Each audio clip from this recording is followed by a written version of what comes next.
हे WhatsApp दोस्तों, मैं हाजिर हूँ आपका दोस्त फिर से एक बार दिल दहला देने वाले मूवी को लेकर, जिसे देखकर शायद आप भी हैरान रह जाएंगे। और हर बार की तरह इसका भी डाउनलोड लिंक मैं आपको लास्ट में बता दूंगा। तो वेल दोस्तों, बिना टाइम वेस्ट किए चलिए इस कहानी को शुरू करते हैं। तो बीट ब्रेकर्स आपके लिए लाए हैं 127 आवर्स, जो कि सबसे दूर अपनी दुनिया में मस्त रहता है। वो हाइकिंग करना पसंद करता है, मतलब साइकिल लेकर वो कहीं भी घूमने चला जाता है और साथ में कैमरा भी ले जाता है ताकि वो अपना लाइफ का हर एक्सपीरियंस रिकॉर्ड कर सके। लेकिन आगे पहाड़ों में उसका कार नहीं जा पाएगा, इसीलिए वो उसे वहीं पर छोड़ देता है और साइकिल लेकर आगे निकल जाता है। वो बताता है कि गाइड बुक के हिसाब से ब्लू जॉन कैनियन जाने के लिए 4.5 घंटा लगता है, लेकिन मैं यहाँ से सिर्फ 45 मिनट में पहुँच सकता हूँ। दोस्तों, आपको शायद पता होगा कि ब्लू जॉन कैनियन एक पहाड़ों का चट्टान है, आप इसको गुफा बोल सकते हैं, जो कि अमेरिका में है। और यहाँ पर ज़्यादातर लोग ट्रैकिंग करने के लिए जाते हैं, तो एरन भी निकल जाता है यहाँ पर ट्रैकिंग करने के लिए। कुछ लोग मस्ती करने के लिए भी जाते हैं। वो अपने साइकिल को एक जगह पर कुछ देर के लिए खड़ा कर देता है और फाइनली दोस्तों वो पहाड़ पर पहुँच जाता है। तभी उसको 2 लड़कियां मिलती है जो कि अपना रास्ता भटक गई थी। तो एरन उन लोगों को सही रास्ता बताता है और वो तीनों निकल जाते हैं मस्ती करने के लिए। दोस्तों, ये तीनों बहुत अमेजिंग मस्ती करते हैं। ये लोग चट्टान के बीच में घुस जाते हैं जिसके नीचे एक झील होता है। वो लोग उस पहाड़ से जंप करता है और सीधा नीचे जाकर झील पर गिरता है। इसी तरह ये लोग कुछ देर काफ़ी मस्ती करते हैं और इसके बाद एरन इन दोनों लड़कियों को टाटा बाय बाय कर देता है और अपना रास्ता नाप लेता है। वो चट्टानों के बीच में से जाने लगता है और यहीं पर दोस्तों वो सबसे बड़ी गलती कर देता है। बीच में उसका पैर फिसल जाता है और वो नीचे दरार में फंस जाता है। और इससे भी ज़्यादा बुरी बात यह है दोस्तों कि उसका हाथ एक बड़ी सी पत्थर में दब चुका था। वो अपने हाथ को खींचने की बहुत ज़्यादा कोशिश करता है, आगे से ऊपर से खींचने की कोशिश करता है। वो पत्थर को आगे मूव करने की कोशिश करता है, लेकिन उसका सारी कोशिशें नाकाम हो जाता है क्योंकि वो पत्थर बहुत ही बुरी तरह से उसके हाथ को लेकर दरार में फंस चुका था। जितनी भी कोशिश कर ले वो हाथ नहीं निकल सकता था। वो अपना घड़ी निकालता है और टाइम देखता है और सोचता है कि मुझे अब थोड़ा थोड़ा पानी पीना चाहिए क्योंकि मेरे पास अब लिमिटेड पानी है। अगर मैं पूरा पानी पी लिया तो मैं जिंदा नहीं बचूंगा। वो जोर जोर से आवाज़ लगाता है, क्रिस्टीन, मेघा करके। दोस्तों, क्रिस्टीन और मेघा वही दोनों लड़की है जिससे एरन कुछ टाइम पहले मिला था, लेकिन उसका आवाज़ सुनने वाला वहाँ पर कोई नहीं था। अब हमें कैमरा का लोकेशन दिखाया जाता है, ऊपर का लोकेशन दिखाया जाता है दोस्तों, जो कि वो बहुत ही बड़ी एक गहरी दरार में फंस चुका है। इतनी गहरी दरार में उसे सुनने वाला कोई नहीं है। एरन अपने बैग से सारी चीज़ें बाहर निकालता है, कैमरा, घड़ी, चाकू, रस्सी, और वो ये सब अपने सामने रख देता है और सोचता है कि किसकी मदद से वो यहाँ से निकल सकता है। फिर वो अपना चाकू को उठाता है और पत्थर को काटना स्टार्ट कर देता है। वो बहुत कोशिश करता है उस पत्थर को काटने के लिए, लेकिन इसी बीच उसका चाकू ज़मीन पर गिर जाता है और दोस्तों हम देखते हैं कि उसका एक हाथ फंसा हुआ है पत्थर में, तो वो झुक नहीं सकता है। वो अपने पैर में एक लकड़ी को फंसा कर उस चाकू को उठाने का कोशिश करता है। काफ़ी स्ट्रगल करने के बाद यहाँ पर फाइनली वो चाकू को उठा लेता है और यहाँ पर हम देखते हैं कि धीरे धीरे करके रात होता जा रहा है, लेकिन वो पत्थर 1 सेंटीमीटर भी हिला नहीं अपने जगह से। वो अपने घड़ी को देखता है, रात का 12 बज चुका होता है। वो अपने बॉटल से पानी का एक घूंट लेता है, लेकिन उसे पीता नहीं। वो अपने मुंह में उसे रख कर उसे फील करता है।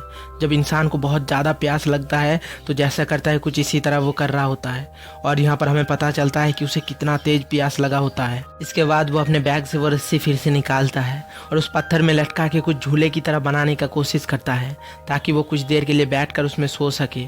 इसी बीच उसका आँख लग जाता है और वो सबके लिए सोया था। नींद भी सही से नहीं आ रहा है उसका। जैसे ही उसका आंखें खुलता है वो पत्थर को फिर से काटना स्टार्ट कर देता है। यहाँ पर सुबह हो जाता है और हमें फिर से उसका लोकेशन दिखाया जाता है कि वो कितना गहराई में फंसा हुआ है। यहाँ पर एक चमत्कार होता है बोल सकते हैं उसके लिए। सनलाइट या धूप आता है उसके तरफ। सुबह हो चुका है तो सनलाइट धीरे धीरे उसकी तरफ आने लगता है। यहाँ पर काफ़ी एक बेहतरीन सीन को दिखाया गया है। वो अपने पैर से उस सनलाइट को फील करता है। एक होप की तरह दिखाया गया है यहाँ पर सनलाइट को। वो अपने पापा के साथ बिताया हुआ फास्ट को याद करता है। फिर वो अपने कैमरा स्टार्ट करता है और रिकॉर्डिंग करना शुरू कर देता है।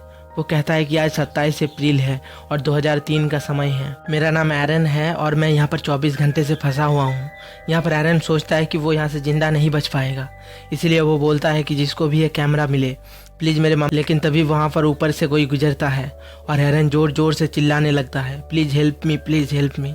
लेकिन एरन का आवाज़ उसके कानों तक नहीं पहुँचता है और यहाँ पर एरन फिर से निराश हो जाता है। फिर एरन अपने कैमरा को उठाता है और लास्ट रिकॉर्डिंग देखता है जिसमें वो मदद के लिए चिल्ला रहा होता है और वो खुद को लाचार फील करता है। लेकिन वो भी इतना जल्दी हार मानने वालों में से नहीं है। वो खुद से ही कुछ बात करता है और अपने अंदर हौसला जगाता है। फिर हम देखते हैं कि रात हो चुका है और वो फिर से अपना झूला बना लेता है और इस बार वो अपने बैग को सर के नीचे लेता है ताकि थोड़ा आराम मिल सके। फिर वो अपने पानी के बोतल से एक घूंट पानी लेता है और अपने जीभ पर रखता है और सोचता है कि आने से पहले उसने कितना पानी नहाने में वेस्ट कर दिया था। काश वो पानी बचा कर रखता तो आज उसको पानी के लिए तरसना नहीं पड़ता।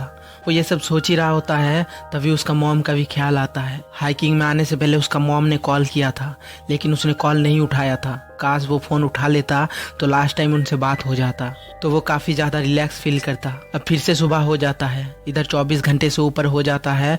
पत्थर किसी भी तरह से हिलने का नाम नहीं ले रहा है। वो सोचता है कि उसके कार में एक जूस का बॉटल था, काश इस वक्त उसे मिल जाता। असल में वो ये सब इमेजिन कर रहा होता है। हमें दिखाया जाता है कि एक बॉटल पानी का वैल्यू कितना है। वेल इसके बाद वो अपना कैमरा फिर से ऑन करता है और बोलता है कि आज मंडे है। मैं जितना ही कोशिश कर रहा हूँ उसे हटाने की, वो उतना ही ज़्यादा फंसते जा रहा है। उसके बाद वो उसका पानी का बोतल को दिखाता है जिसमें थोड़ा सा ही पानी बचा हुआ है। उसके बाद वो मर भी सकता है शायद अगर पानी नहीं मिला तो। और वो बताता है कि एक पक्षी को हर सुबह वो यहाँ से गुजरता हुआ देखता है। यहाँ पर सिर्फ 15 मिनट का धूप आता है और जिसकी वजह से मेरा बॉडी कमज़ोर होता जा रहा है। और अब उसके दिमाग में एक प्लान आता है। वो बैग में से एक बेल्ट निकालता है और अपने फंसे हुए हाथ पर कसकर बांध देता है जिससे खून का बहाव वहीं पर बंद हो जाए। और वह अपने हाथ को चाकू से काटने की कोशिश करता है लेकिन वो चाकू बहुत ही ज़्यादा छोटा होता है, इसलिए वो अपने हाथ को नहीं काट पाता है। और फिर एरन कहता है कि कभी भी सस्ते चाइनीज सामान नहीं खरीदना चाहिए, बॉयकॉट चाइना कर दो गाइस जल्दी से। वो बोलता है कि काश मेरे पास मेरा आर्मी वाला नाइफ होता। वो फिर से निराश होकर बैठ जाता है और अपने मॉम डैड के बारे में सोचने लगता है। काश मैं उनसे आखिरी बार मिल पाता। वो अपने लाइफ के फानी लम्हे सब याद करता है जिसमें वो और उनके दोस्त सब न्यूड होकर एक बर्फीले पहाड़ में कार के अंदर बैठकर जोर जोर से चिल्ला रहा होता है। ये सब याद करने के बाद वो अपने होठों पर मुस्कुराहट लाता है और उसे थोड़ा रिलैक्स फील होता है ये सब सोच के। बस वो रिलैक्स हो ही रहा होता है तभी काफ़ी ज़ोर से एक बिजली कड़कता है और राहत की बारिश होना पर वो फंसा हुआ था उस पूरी जगह में पानी भरना स्टार्ट हो जाता है और वो धीरे धीरे पानी में डूबने लगता है। बस एक टाइम वो पानी में पूरी तरह से डूब जाता है। वो पानी के अंदर जोर जोर से अपने हाथ को खींचता है वहाँ से बचने के लिए और फाइनली दोस्तों उस पानी के उछाल के कारण वो अपना हाथ को बाहर इजीली निकाल लेता है उस पत्थर से और वो जल्दी जल्दी से चट्टानों से होकर ऊपर की तरफ आता है और वो ऊपर आकर एक कार से मदद मांगता है। लेकिन उस कार में बैठी लड़की उसे देखकर वो लग गया था। वो अभी भी उस चट्टान में फंसा हुआ है और बहुत ज़्यादा निराश हो चुका है। उसके पास कोई उम्मीद नहीं थी। अब इधर फिर से सुबह हो जाता है। वो अपने आप से बात करने स्टार्ट कर देता है। वो अपने दोस्तों से, मॉम से, डैड से हाय बोलता है। वो ऐसे बिहेव करता है कि जैसे किसी टीवी के सीरीज में बैठा है। दोस्तों वो यहाँ पर पूरी तरह से फर्स्टेड हो चुका है, इसलिए वो अपने चाकू को लेकर अपने हाथ में घुसा देता है बहुत ही बुरी तरह से और उसे बहुत ही ज़्यादा दर्द होता है। वो अपने बोन्स हड्डियों को चोट लगने की एहसास को फील करता है। जब चाकू से उसका हड्डियों को छूता है तो बहुत ही ज़्यादा बेहतरीन सीन दिखाया गया है यहाँ पर दोस्तों। और फिर से वो अपना कैमरा ऑन करता है और उन लड़कियों का रिकॉर्डिंग देखता है जो कुछ दिन पहले उससे मिले थे और उन लोगों को देखकर वो अपना माइंड को कुछ देर के लिए शांत करना चाहता है। और यहाँ पर दोस्तों फिर से हेलुसिनेशन देखना स्टार्ट कर देता है। वो अलग अलग चीज़ों को देखता है, जैसे कि वो एक पुलिस वाले को देखता है जो कि उसे बचाने के लिए आता है, पर वहाँ पर कोई नहीं होता है। फिर वो अपने सिस्टर के मैरिज सेरेमनी को याद करता है और आई मिस्ड यू कहता है। अगले ही एरन गुस्से में आ जाता है और उस पत्थर पर जोर जोर से मारने लगता है। इसके बाद वो होता है दोस्तों जिसकी हमें उम्मीद नहीं थी। वो एक प्लान सोचता है और अपने हाथ को जोर जोर से घुमाने लगता है जिससे उसका हड्डी टूटने लगता है। बहुत ज़्यादा दर्द होता है उसे। इसके अलावा उसे कुछ नहीं दिखता है। वो अपने हाथ के हड्डी तोड़ने लगता है और वो फाइनली अपने कलाई का हड्डी भी तोड़ देता है। इससे उसको बहुत तेज़ दर्द होता है लेकिन वो कंट्रोल कर लेता है। इससे वो एक तरफ से खुश भी होता है। वो कहता है कि अब मैं आज़ाद हो सकता हूँ यहाँ से। वो अपने हाथ से चाकू निकालता है और अपने हाथ को काटना स्टार्ट कर देता है और ये सीन काफ़ी ज़्यादा दोस्त इमोशनल और पैथेटिक होता है। यहाँ पर उसका दर्द को दिखाया जाता है। उसे काफ़ी ज़्यादा दर्द होता है पर वो यहाँ अपने दर्द को काबू कर लेता है और अपने हाथ को काटना चालू कर देता है। बहुत ज़्यादा खून निकलता है और एक पल ऐसा भी आता है जब उसका हाथ उसके बॉडी से अलग हो जाता है। वो पूरी तरह से शॉक्ड हो जाता है कि ये क्या हो गया मेरे साथ। लेकिन उस हालात में भी वो अपना कैमरा निकालता है और अपने कटे हुए हाथ का एक लास्ट बार फोटो लेता है। फिर वो रस्सी से किसी भी तरह से क्लाइंब करके ऊपर आ जाता है। उसके बाद वो खुली धूप और खुली हवा को महसूस करता है जिससे वो बहुत ज़्यादा खुश होता है। और एरन इतना ज़्यादा प्यासा होता है कि वो तालाब के गंदे पानी को पीने लगता है और वहाँ से वो आगे निकल जाता है। और तभी दोस्तों उसको एक फैमिली दिखता है दूर में। वो ज़ोर ज़ोर से चिल्लाने लगता है हेल्प मी करके। वो उसको सुन लेता है और उसके पास चले आते हैं और उनको पानी भी पिलाता है। एरॉन कहता है कि मैंने अपना हाथ काट लिया आज सुबह ही, फंस गया था इसीलिए। वो आदमी एरॉन को कहता है कि तुम्हें आराम करना चाहिए, लेकिन एरॉन कहता है कि नहीं, मैं नहीं रुक सकता, मुझे जाना होगा। उन लोगों में से एक आगे जाता है और मदद मांगता है और अगले ही पल हम देखते हैं कि एक हेलीकॉप्टर आता है एरॉन को बचाने के लिए और दोस्तों फाइनली एरॉन की जान बच जाता है।